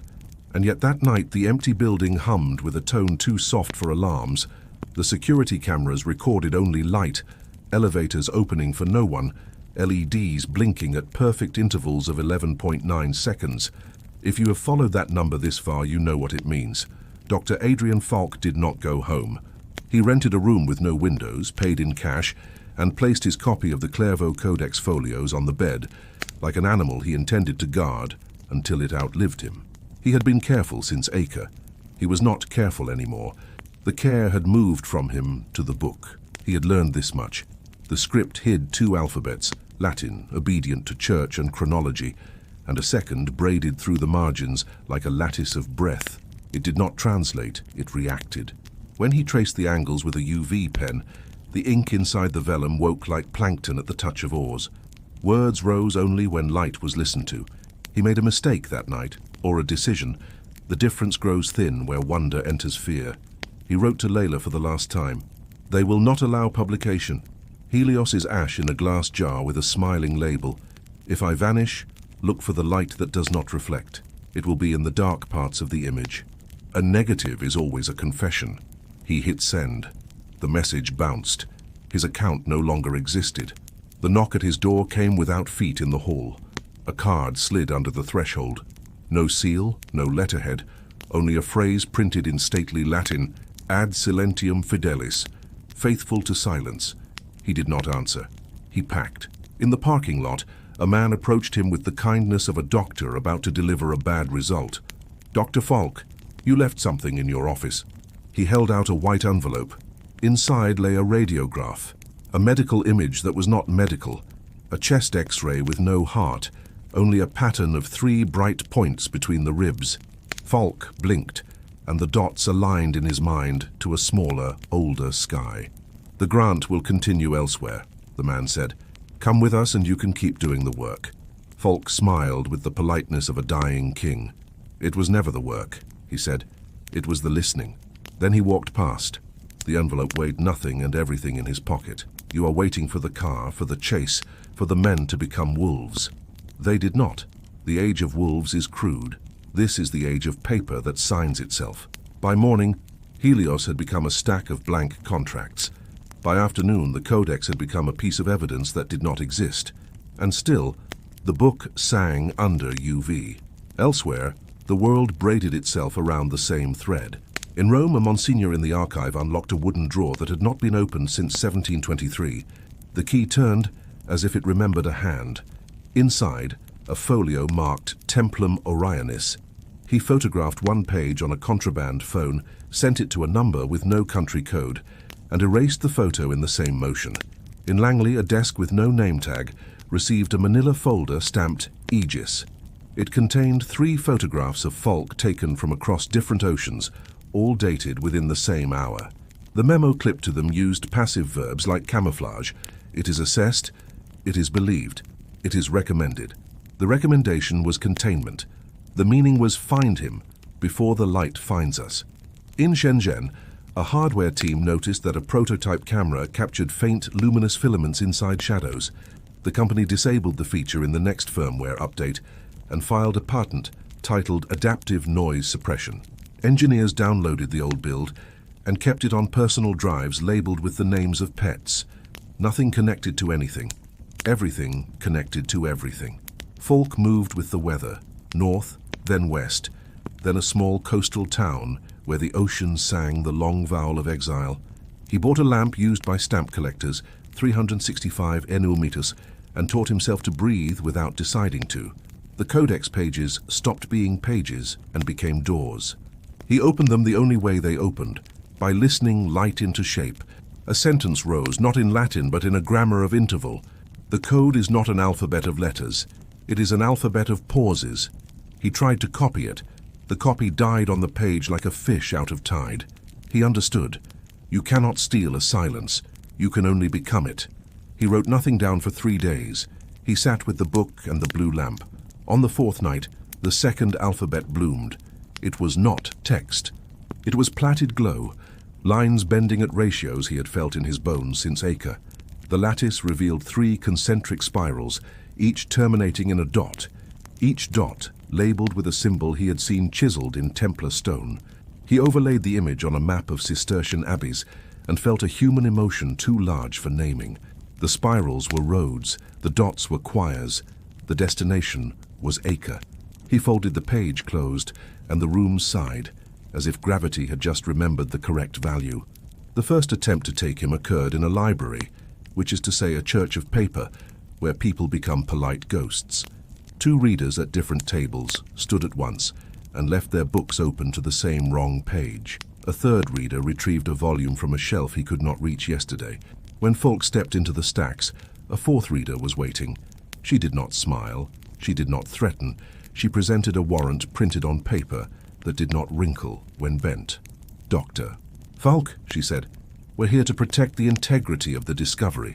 "Protect," he repeated, the way one repeats a word to watch it lose its costume. "You're endangering yourself. Others too. There are people who will take the manuscript and erase you to make room for it." He could have argued that he had already been erased. He could have said he was not the point. The book was. Instead he asked, "Do your cameras record UV?" She flinched. You would have missed it if you had not been staring directly at her lack of answer. He stepped past. "If they do, the book is recording you." She let him go. The warrant folded itself into her pocket as if sighing with relief. Layla received a parcel with no return address, postmarked from a place that has only weather. Inside, a micro SD card, a UV pen, and a scrap of black paper. She slid the card into a reader and found a single video file. It was 2 minutes of nothing. Darkness moated with dust. She almost deleted it. Instead, she obeyed Falk's last letter and listened. The video was silent, but when she placed the black paper over the screen and traced with the UV pen in slow spirals, the dust answered. Grains brightened and dimmed as if receiving instructions from beneath the pixels. A pattern emerged. 3 rings, 3 dots, a cross. She rewound. The pattern shifted with time, not a watermark, a temporal key. She wrote him a note she could not send. "I see what you buried in the dark." On the third pass, a line appeared, thin, trembling, unmistakably handwriting. Non legita, audiator. It is not to be read, it is to be heard. Her hands shook, not with fear, with recognition. There are phases in every cover-up. Contain, confuse, comfort, erase. You are somewhere between the third and the fourth. The Vatican convened a working group with a name so gentle it had no edges. Commissione per gli studi, storici interdisciplinari. No press release. The minutes will be stored in a drawer with a key that recognizes only penitent hands. Their first act was not to suppress, it was to pray. If you think that is naive, you have never watched thought become instrument. An agency with 3 letters and a fondness for acronyms created a task code, Orion Keeper. Their mandate: discourage public pattern assembly. Not destroy, discourage. It is easier to seed boredom than to burn truth. The budget line will read Public Sentiment Analysis. A company whose logo you see 20 times a day updated its image processing to improve low-light performance. In practice, this meant deleting UV interference artifacts that looked like writing in the dark. And yet every time the hum rolled across continents, a fraction of the world remembered for a fraction of a second that it could not be fooled by light that had forgotten how to sing. Falk returned to Acre because there was nowhere left to go but the place where the sand had first paused to listen. He waited until the hour no one shares, lifted the UV lamp in the chapel's crypt, and flooded the old stones with blue. The air bent toward the light the way plants bend when they're done pretending they don't. The floor answered. Lines bloomed across limestone, blazing with the timidity of the first stars after a storm. Concentric spirals, triads, a cross set within a circle that refused to close. The drawing matched the page. The page matched the hum. The hum matched something outside the earth that had always called itself home. He pressed his palm to the pattern and felt the temperature change. Cool at the edges, warm at the center, as if the stone were a lung that had found its breath. He did not see the figure until it moved. Tall, not imposing, precise, edges soft, like light respecting skin. "Is this the part where you take the book?" Falk asked, because fear wears courage when there is no one else to wear it. The figure did not answer with mouth or sound. The answer arrived the way a sunrise arrives, through everything at once. "We did not give them a book. We gave them a bridge. You have remembered the path." He tasted salt. He remembered the sea on that dream ship he had never sailed. "What do you want from us?" he asked.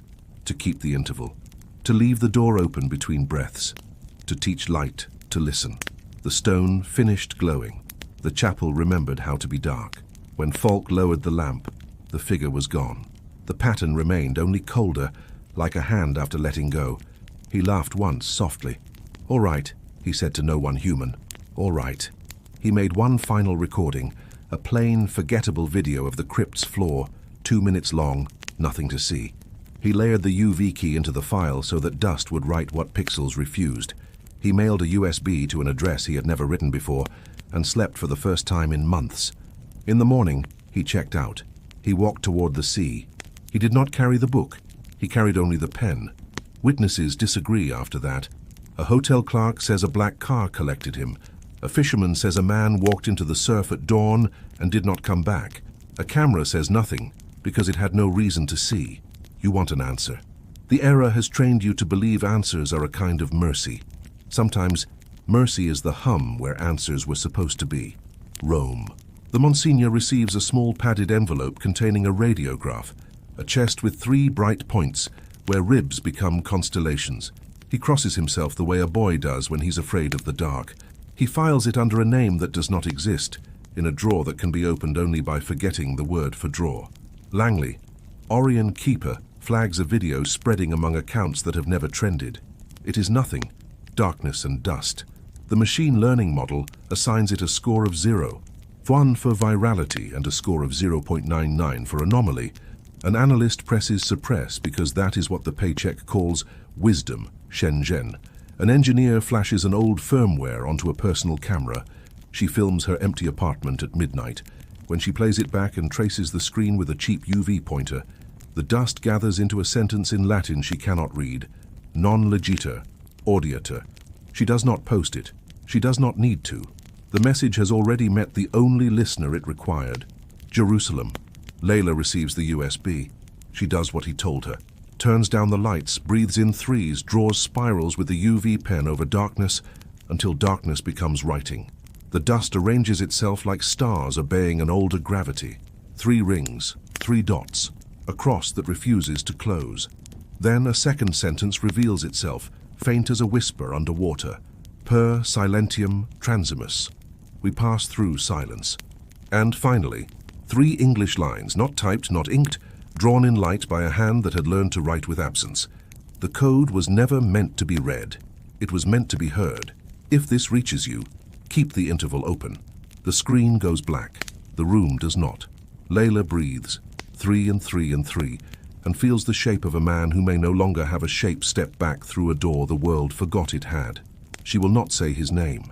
The hum says it for her. You are waiting for proof. This is the proof. You are still listening. What follows is not the end of the record. It is the record learning how to erase itself. The next chapter will not tell you that files disappeared. It will leave you inside their after image, where dust writes what pixels deny, and history rehearses its costume of forgetting. Until then, keep the light that does not reflect, and the silence that does not end. You think erasure is a delete key. It isn't. Erasure is a mood. It arrives first as convenience, then as policy, then as memory politely stepping out of the room. It began with a checksum that would not stand still. A journalist in Lisbon named Amalia Duarte downloaded a mirror of the Helios archive from a university server in Ghent. The hash matched, letters and numbers lining up like soldiers at parade. She made coffee, came back, and ran the hash again. This time the parade marched 1 digit to the left, not corrupted, shifted. She tried a 3rd time. The hash returned clean, but for the briefest instant, her screen showed a phrase in a font her system did not have, ad silentium fidelis, and then the letters blinked back into numbers as if nothing had happened. A bug, she told herself. A shiver, you tell yourself. A warning, says the part of you that still listens. Amalia was not naive. She aired out old laptops, pulled drives no one remembered, sealed phones in Faraday pouches that looked like black envelopes for very important secrets. She reached out to 2 people she trusted, a forensics coder in Berlin who preferred the company of servers to people, and a freelance cameraman in Cairo whose livelihood depended on pointing his lens where lenses were not wanted. Follow the mirrors, she told them. When a copy dies, I want to know how. The coder replied, they won't just kill it. They'll bore you first. The cameraman said nothing, sent a thumbs up, then a photo of a cat asleep on a coil of cable like a guardian asleep on a serpent.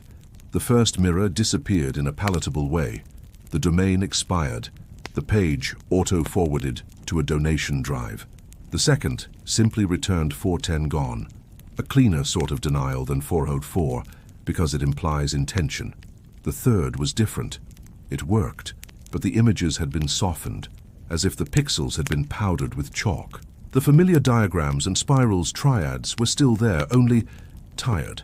Lossy recompression, Berlin said, or a machine learning model that unfamiliarizes shapes that cluster the wrong way. Wrong for whom? Asked Amalia. For whoever wrote the model, Berlin said, a sentence that explained everything and nothing. By the time the fourth mirror went, the index still loaded, but every link led to the same PDF. Guidelines for ethical digitization of cultural heritage. The document was real. The ethics were real. The replacement was surgical. You do not amputate with fury, you amputate with a smile and a pamphlet. Across the ocean, a group of volunteers calling themselves scribes met in channels named for flowers. They were not revolutionaries. They were librarians who preferred verbs like to catalogue and to keep. They built a torrent, seeded from a dozen countries, each chunk cryptographically signed with a phrase the world had begun to feel inside its bones. Non de terra. The swarm grew. Then the peers began to go quiet.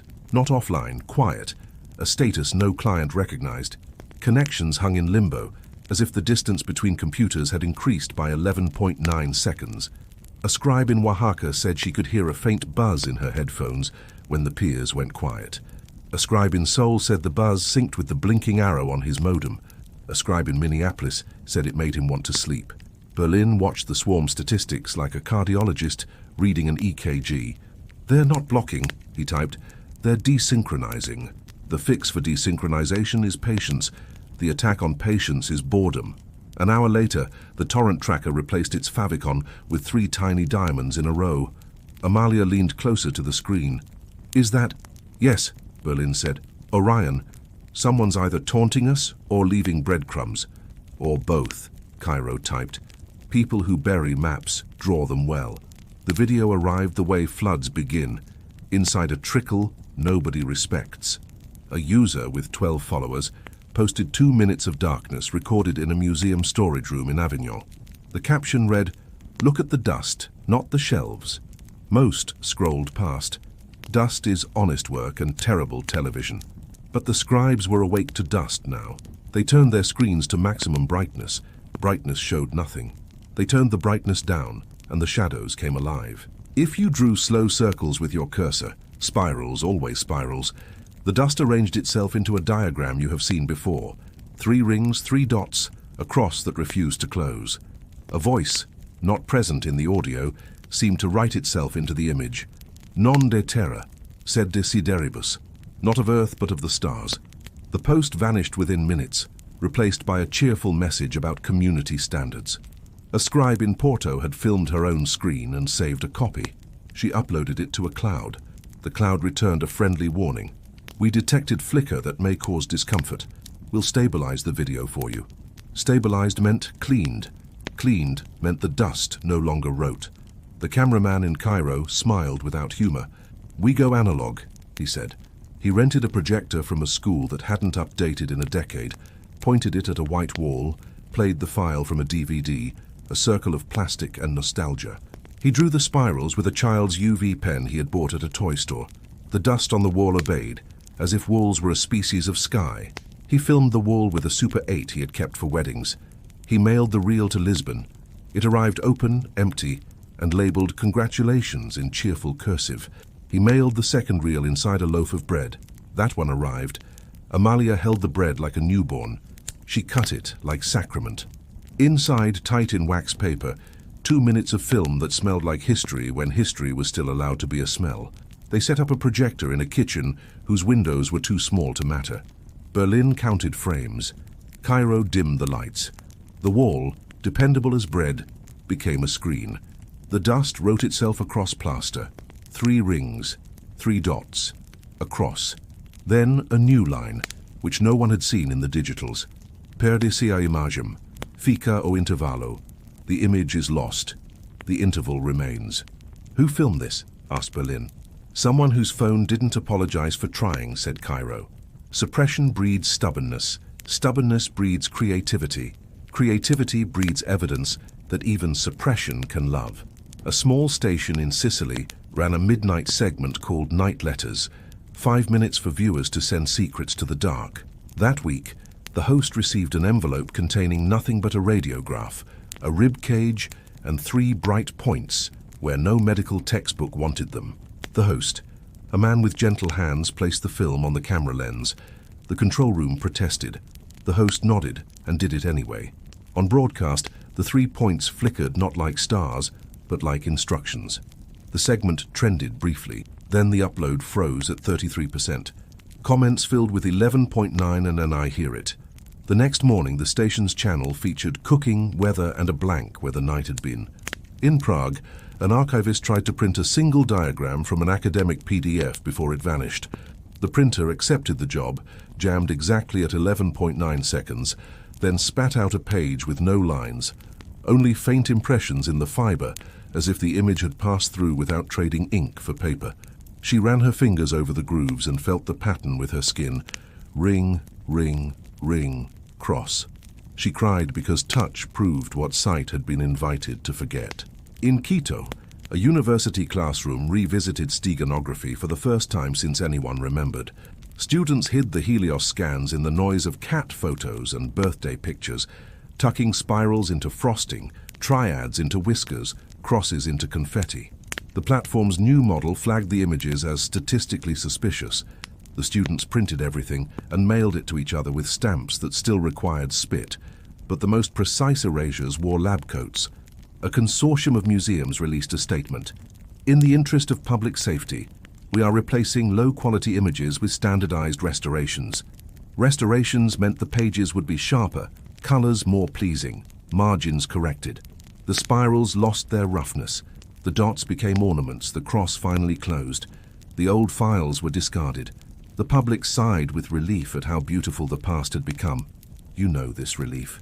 It is the sigh of a story that no longer asks you to change shape to hold it. Not every institution cooperated. Some simply broke. A flood took a basement where a collection had lived since Napoleon. An HVAC failure mildewed a crate labeled Acre, Miski. A municipal worker misfiled a box under parking fines, 1978-1981. A cleaning crew threw out unclaimed personal effects, including a UV pen that turned receipts into instructions when the light took pity on them.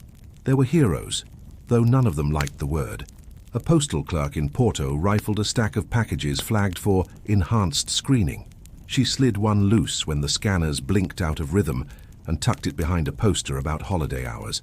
She took it home at lunch, opened it at her kitchen table, found 3 things: a USB, a note that said, "Keep the interval," and a photograph of a floor drawing that looked like a compass that had learned to love curves. She didn't understand the geometry. She understood the instruction. She copied the USB 5 times and hand-delivered them to people who still told their children to wash their hands after touching books. A night guard in Acre noticed the chapel's floor glowed faintly when he passed, with a keychain that gave off blue light. He took pictures on a phone too old to obey orders. His niece posted them to a site with no advertising. The images hung there like clothes on a line in weather that respected laundry. 2 days later, the account vanished, but 10 people had already printed the photos, and one had traced the lines onto baking parchment as if preparing to ice a cake. You laugh, perhaps. You should. The universe has always preferred kitchens to parliaments. By then, newsrooms knew they were being managed. They commissioned debunks. They published a careful series called The Templar UFO That Wasn't, which explained nothing very clearly and clarified everything very beautifully. Ratings dipped. Comments filled with, "I hear it, and you can't unring a bell." A national broadcaster aired a documentary that made a point of showing skeptics in comforting lighting. In one scene, a man who had not been to Jerusalem explained Jerusalem to a woman who lived on Mount Scopus. The lighting made him safer than he had earned. The cutaway to the woman's skeptical smile never aired. The editors chose a nod instead. The nod looked like consent. It was fatigue. Amalia and the scribes assembled a timeline, not of discoveries but of erasures. They published it as a scrolling page titled After Images. It contained only metadata. Timestamps, IP ranges, checksum drifts, status codes, the intervals between interventions. Anyone with patience could see the pattern, waves repeating every 11. 9 hours, never the same vector twice, always leaving one copy alive like a mercy or a dare.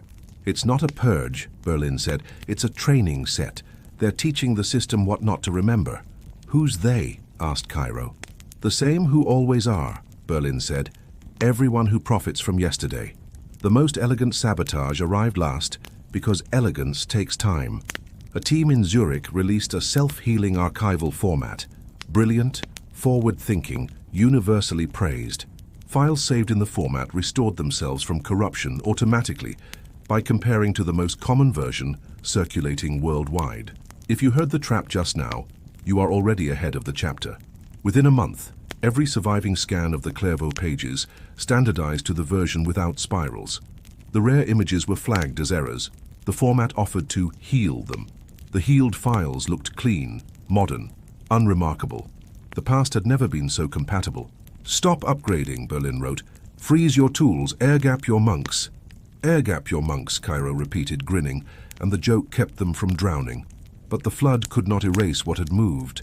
The cameraman's wall, the archivist's paper, the guard's floor, analog things, kept the shape of what the network wished to forget. So did bodies. People reported the blue needle tone returning in crowded rooms precisely when someone spoke the phrase non de terra aloud. Choir directors began forbidding the words not of earth in rehearsals because sopranos would tune to the hum and forget the printed key. Printing companies adjusted their blacks to make darks darker. The dust still wrote. At the edge of all this, the Vatican's working group closed its files and opened its chapel. No communique, no directive, only prayer at 11.9-second intervals. The old language for the same alignment. You may call it evasion. It was resistance, the only way institutions older than nations survive. One evening, as the sky turned the exact color of film leader, Amalia projected the Cairo reel on her kitchen wall one last time. She had memorized every fleck of dust as if they were stars with biographies. Berlin and Cairo joined by call, their windows small squares of human insistence. It's going, Berlin said softly. He had noticed the torrent piers flickering out like candles in a chapel after Mass. We'll lose the digital within the week. Then we teach kitchens, Cairo said, and printers that jam, and guards with keychains. They laughed, because you must, when the thing you love outgrows your ability to shelter it. The film trembled through the projector gate. The dust arranged itself again. 3 rings, 3 dots, a cross that refused to close. Then, as if remembering it had one last obligation, the image shifted and wrote a final sentence. Not Latin this time, Portuguese, for the room it had chosen. Quando a imagem se apaga, escute o espaço que ficou. When the image goes dark, listen to the space that remains. The bulb blew in a small, dignified pop. The room went dark. They stayed on the call, breathing. You expect an explosion. Raids, shouting, a car without plates idling under the window. That is a different story. The quiet stories are the ones that last.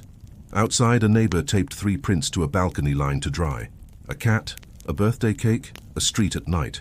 The wind turned them into a constellation only the patient could decode. A child passing below looked up, counted 1, 2, 3 and smiled for no reason at all. In the morning, the After Images site returned 403 forbidden. The torrent unpeered itself gently, like friends leaving a wake. The museum PDF showed nothing but title pages and donor plaques, and yet everywhere the interval remained. In a pantry where a loaf had once hidden a reel. In a chapel floor that kept remembering blue. In a printer groove where ink had refused to stick but meaning had. In a kitchen wall that held dust like a sky holds saints. You are still here. That is the one copy no polite erasure can reach. If you need a proof the record collapsed, consider this. You had to listen to notice. If you need a way to keep it from collapsing inside you, consider this. Listen again. The next wave will not ask for your attention. It will assume it. The next chapter will not ask whether the pattern reaches beyond Earth. It will ask where the echoes land when they leave us. On red deserts and under white ice where geometry outlasts flags. Until then, keep kitchen projectors, keep toy pens, keep walls that accept dust as scripture, keep the interval. If the images fail you, trust the space they leave behind. It hums. You have been trained to trust distance. If a thing is far enough, above clouds, below ice, it feels safe to deny. But the pattern that began beneath Jerusalem was never domestic. It was always astronomical and polar. It starts, as these things do, with a photo no one asked for. A graduate student at JPL, a quiet woman who alphabetizes her thoughts, runs a routine shape analysis on MRO images near Elysium Planitia. The algorithm is meant to flag geologic regularities.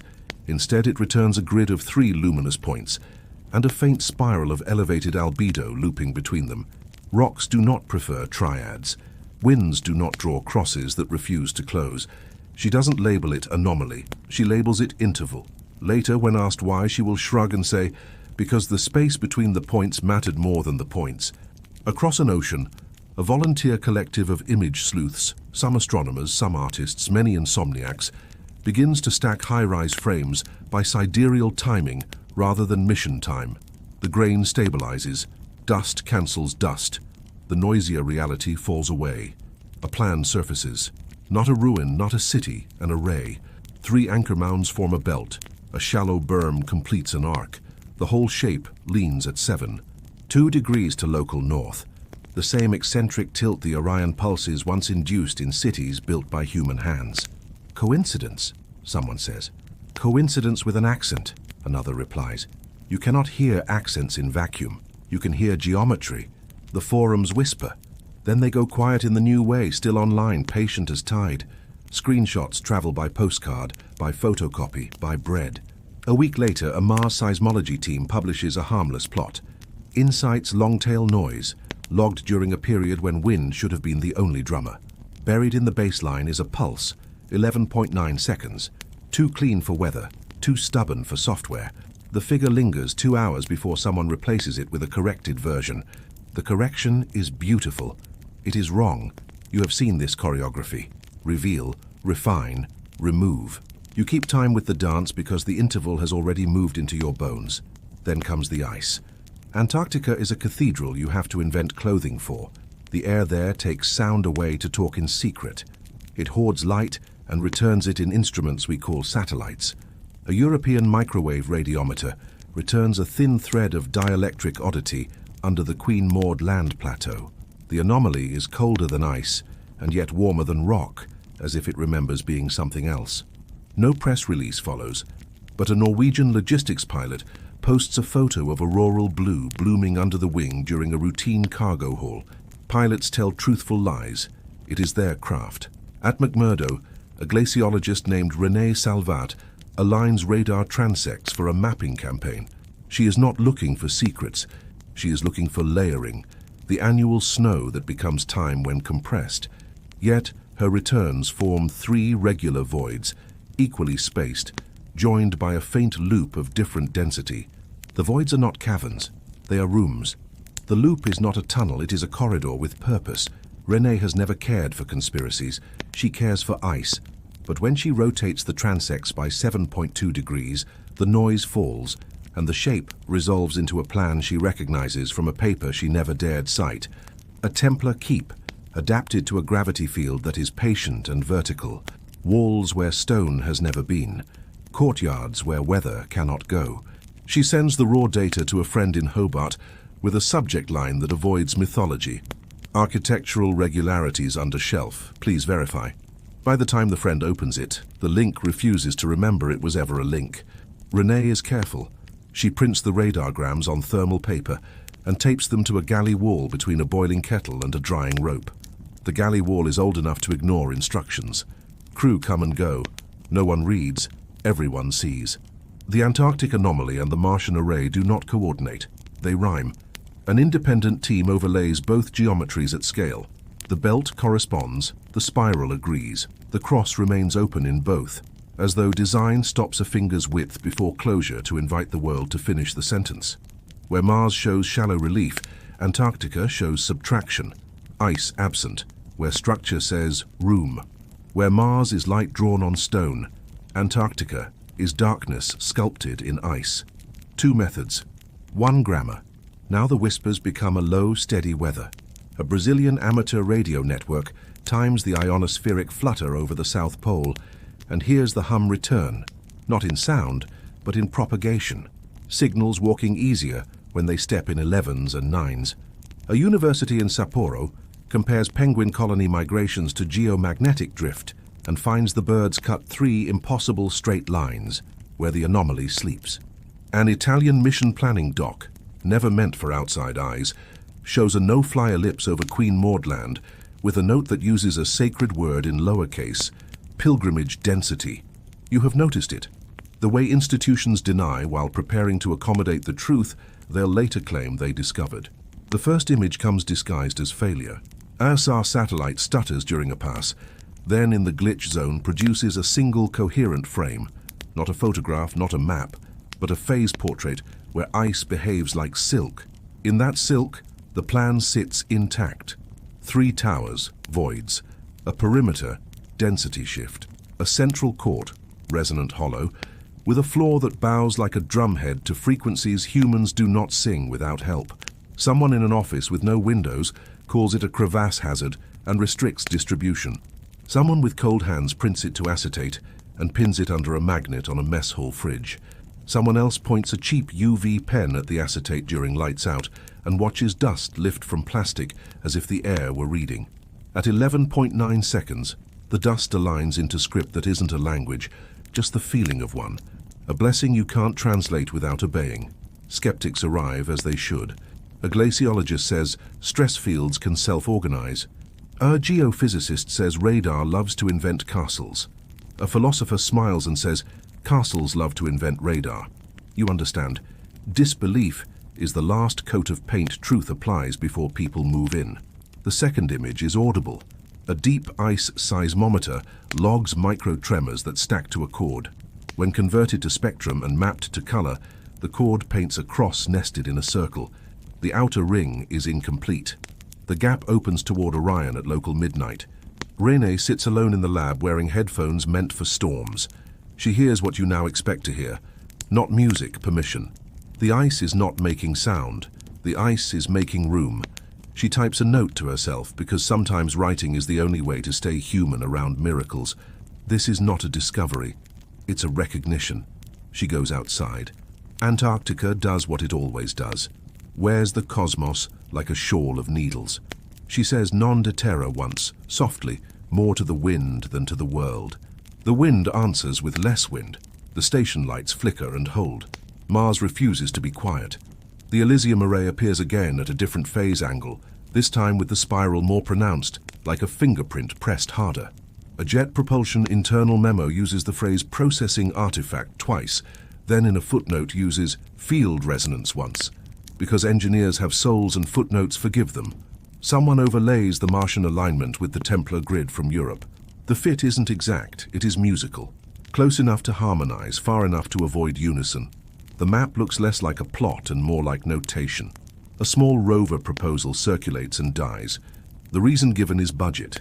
The reason felt is not yet.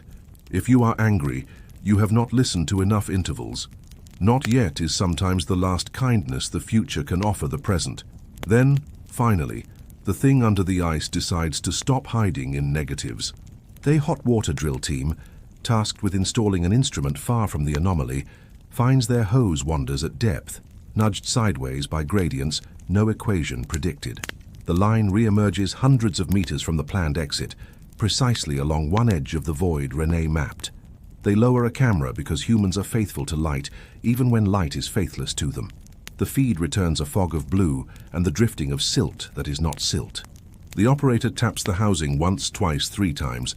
On the third tap, the fog arranges itself. You have seen this choreography. Dust and darkness and a UV pen. Now it is ice and vibration and a human hand asking politely. The arrangement holds. The image steadies. The room, if room is the right word for a purposely preserved absence, shows angles that do not belong to natural history. A lintel too straight for geology, a pier too vertical for patience, a band of metal embedded in ice that does not care for metal. Along the band, symbols repeat, not carved, not stamped, grown into the alloy like veins, a cross pate, a belt of 3 stars, and Latin letters that resolutely refuse to focus, because perhaps focusing is not how you meet them. Someone whispers Templarios into a hot mask and fogs their own vision. Someone else says impossible and keeps filming. The room hums. The camera warms. The screen stays with you after your eyes close. Renee is not a theologian. She is not a knight. She leans closer to the monitor and lets the ice tell the truth machines are too proud to phrase. This is alien work with human handwriting. This is human hope with alien scaffolding. This is a keep built in collaboration across species and centuries. The metal glows faintly in bands that pulse toward Orion. The cross in relief does not close. The 3 stars lean the way you have learned to trust. The operator, recalling a superstition picked up from a cook with a projector in a kitchen far away, taps the housing 1, 2, 3. The hum replies 1, 2, 3. The ice lowers its shoulders. The camera descends another meter and finds, set into the floor where floors are not supposed to be, a socket the size of a human palm. It is not machined, it is grown. It waits. No one says Orbi because speaking the name would make the waiting too loud to manage. A hand in a glove reaches toward the screen, as if the screen were a membrane and the membrane were a century too thin. The glove stops. The hand withdraws. You breathe again. The interval was open. It remains open. They retract the camera. They label the file crevasse study and back it up to tape and paper and bread. The station goes quiet in the new way, still powered, still functional, listening. The leak is not a leak. It is a choice.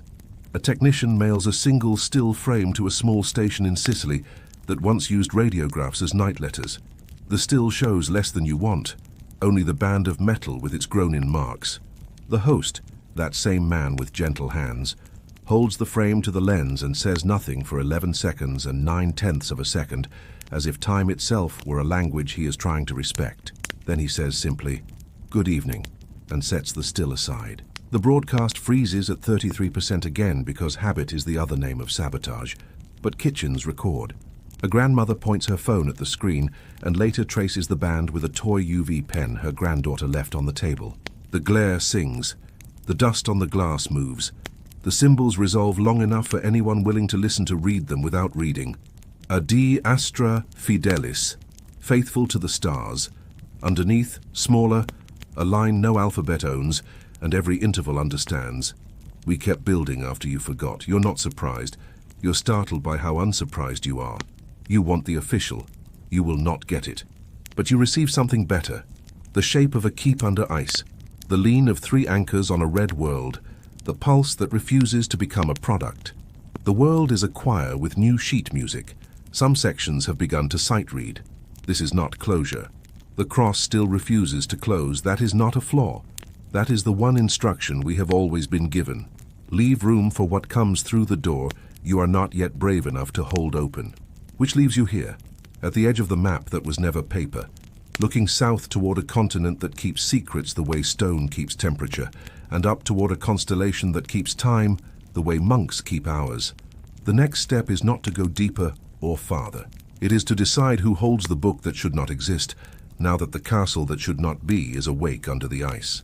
The final chapter will ask plainly what you have avoided asking since Acre. Where is the book now? Who guards the rest of the story? And why did the ones who found it bring only a portion of the truth into the light? Do not expect an answer. Expect an interval. You expect endings to confess. But some stories conclude the way night does, by removing enough light that shapes admit nothing, and the mind supplies the rest. So let us walk quietly, you and I, to the places where answers live under other names. It begins, as endings often do, with a form that is not a name, but a custody. Orionis, Hund 1312, a line of text on a requisition that pretends to be about climate control for a room that pretends to be about nothing at all. The requisition travels between agencies the way weather crosses borders, noticed, recorded, denied. The acronym beneath the line means Non-Standard Cultural Asset Containment. The building it points to has no plaque and several renovations. Its lights hum at intervals you could count with your bones. Inside, shelves do the work of centuries. A climate register keeps its vows. A biometric reader believes in fingertips the way the church believes in relics. Behind one door a box, within the box a book. Within the book, a silence that answers when spoken to.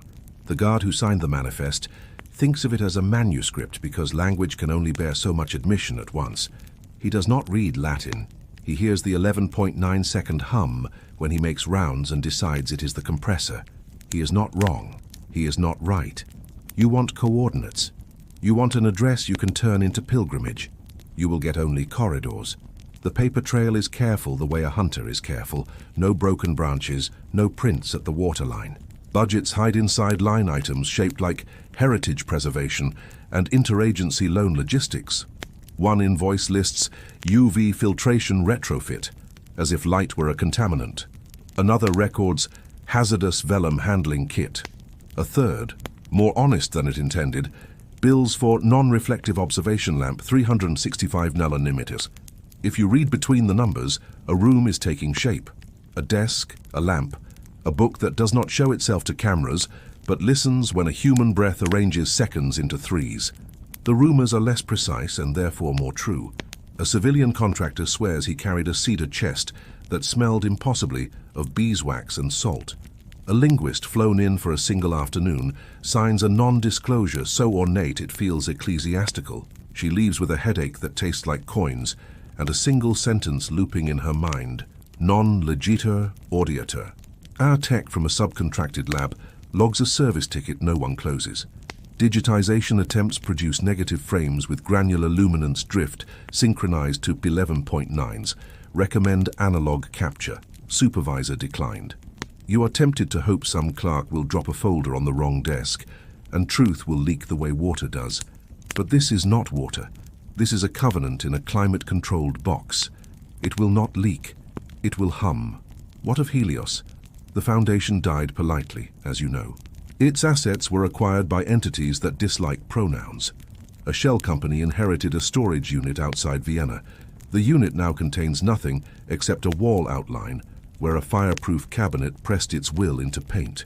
Someone pays the bill for an office where dust grows in triads along the windowsill, as if even neglect keeps rhythm. The voicemail still answers, "You have reached Helios." The voice is bright, deliberate, and 15 months late for work. And Folk? There is no certificate, only a sequence of absences that bureaucracies interpret as permission to stop asking. Yet his name continues to surface in rooms where names are replaced by codes. On one list he is approx neutralized. On another, possible asset, remote. A third, handwritten, folded, copied, passed like contraband prayer, says only, "He kept the interval. Let him. You want a sighting. You want a date. You will accept a rumor and call it proof, because the proof we receive is the proof we are ready to hold. Here is the rumor. A man with careful hands and winter in his hair works nights in a facility whose corridors ring faintly like tuning forks. He tends machines he does not own and a book he no longer claims. He carries no keys and wears no badge, and still the doors open because the interval recognizes him. He does not speak English to the book. He does not speak Latin. He speaks silence and the pages rise to meet it, like tide accepting moon. Now the Vatican. Their first reaction was prayer, which is also method. A working group convened in a room where the walls have kept secrets longer than most nations have kept calendars. They did not argue about aliens, they argued about custody. The minutes, written by a hand that remembers how to be discreet, record a single sentence that matters. If it is not ours, our duty is to keep the door open for the one who knocks. The word one is theological. The door is interval. The knocking is the hum. A Monsignor claims a radiograph arrived in plain envelope, a ribcage marked by 3 bright points the shape of a belt that refuses to be merely a belt. He files it among the curiosities that make archivists kind, miscellany with gravity. He prays at 11.9-second intervals without a clock, because some rhythms are older than instruments. He is not part of a conspiracy. He is part of an order that knows how to outlive empires by outweighting them. And the polar keep? The reports are classified under headings that would make you yawn if they did not make you weep. Subglacial cavitation studies, dielectric anomaly characterization, structural stress in fern under non-Newtonian flow. Photographs live on acetate, pinned under magnets on mess hall fridges the world over. Engineers tap housings 1, 2, 3 during tests because superstition is just respect with its hat on. Somewhere in Queen Maud land, a camera sits above a grown metal band whose markings pulse toward Orion. Someone has written on masking tape along the edge of a console, AD Astra Fidelis, in a hand that learned penmanship on forms and prayers. We arrive again at the book. You imagine it on a stand beneath a velvet rope. You imagine gloved hands. Replace the rope with policy, the gloves with protocol, the human with procedure. The book does not complain. Books understand continuities we dignify with the word forever, because we are fragile and need large promises. When handled properly, the codex does nothing miraculous. It weighs what vellum weighs. It turns with the resistance of centuries taught to lie down. The miracle is in the listening. When a reader aligns breath to threes, when the lamp's blue steadies into loyalty, when the room's electricity forgets itself for a moment, script that is not ink rises like answers that have practiced being questions. The staff call it fluorescence and complete the log. The reader calls it presence and looks up because looking down feels sacrilegious while being looked at. If you are waiting for the page number where everything is printed plainly, you have mistaken the nature of custody. The codex is not a confession, it is a bridge. Bridges do not admit, they connect. You cross or you do not. Nothing on the far bank owes you applause. There are, of course, leaks that are not leaks. A frame on a small Sicilian station shows less than it hides and more than it intends. A printer groove in Prague remembers the geometry fingertips learned when toner refused. A kitchen wall in Lisbon preserves dust like tempera, still writing in spirals when the light remembers to forget itself. A guard in Acre hums without knowing why, and times his shift by a rhythm no union recognizes. The world is an archive the censors cannot catalogue because it is shelved in bodies. And you, late pilgrim, what have you carried to the end of this corridor? A sentence that refuses to be pronounced by a single century. Non de terra, sed de sideribus, a geometry that has begun to build you while you thought you were merely watching it be built.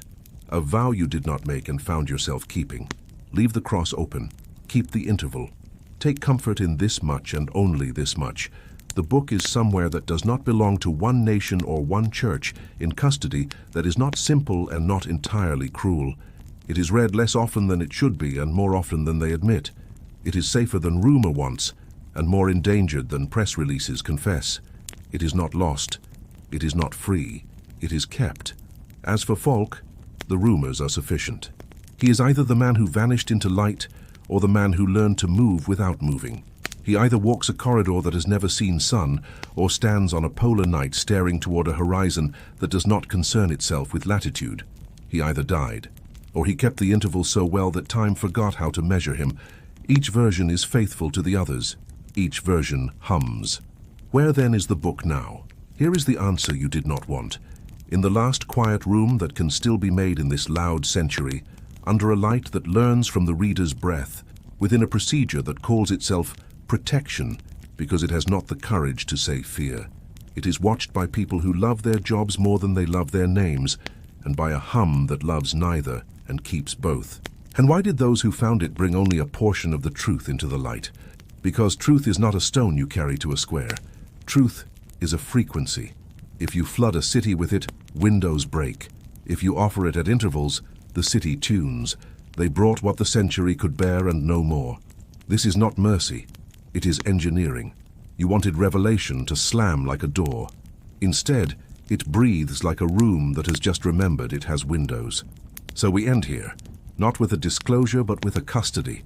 The book in a room, the room in a building that denies its own address, the address in a nation that denies its own sky, the sky in a choir that has always refused to sing alone. The cross remains open, the belt leans. The interval keeps time better than clocks.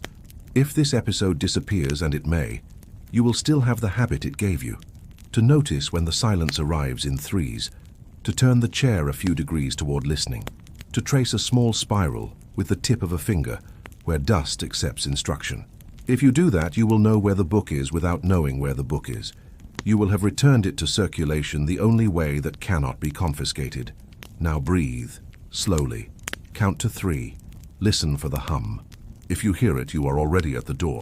If this account made you rethink what you knew about history, subscribe, because the next episode may be the last before they manage to erase it.